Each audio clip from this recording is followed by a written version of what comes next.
Munarman divonis 3 tahun penjara terkait kasus terorisme.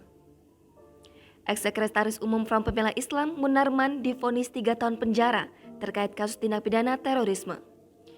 Vonis dibacakan Majelis Hakim di ruang sidang utama Pengadilan Negeri Jakarta Timur pada Rabu 6 April 2022. Hakim menyatakan terdakwa Munarman terbukti secara sah dan meyakinkan telah melakukan tindak pidana terorisme. Hakim menilai Munarman melanggar pasal 13 huruf C Undang-Undang Nomor 5 Tahun 2018 tentang pemberantasan tindak pidana terorisme. Vonis itu lebih ringan daripada tuntutan jaksa penuntut umum, yakni 8 tahun penjara.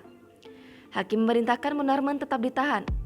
Munarman ditangkap aparat Detasemen Khusus 88 Anti Teror Polri di rumahnya, Perumahan Modern Hill, Cinangka, Pamulang, Tangerang Selatan pada 27 April 2021. Dalam persidangan, jaksa mendakwa Munarman terlibat dalam aktivitas kelompok teroris negara Islam di Irak dan Suriah atau ISIS. Ia diduga telah membayat sejak 2014 dan melanjutkan aktivitas untuk memengaruhi orang lain guna mendukung ISIS di Indonesia.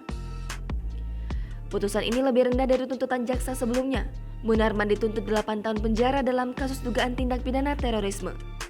Tuntutan dibacakan jaksa penuntut umum di ruang sidang utama PN Jakarta Timur, 14 Maret 2022. Sementara itu, Munarman merasa kasusnya merupakan sebuah rekayasa. Dia membantah telah terlibat terorisme seperti yang dituduhkan.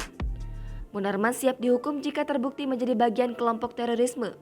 Pernyataan itu diungkapkan saat sidang beranggedakan pembacaan duplik 25 Maret 2022. Munarman juga siap dihukum jika terbukti mempunyai pikiran jahat. Munarman pun siap menjalani hukuman apabila terbukti bertujuan membuat kekacauan, keonaran, atau rasa takut yang meluas.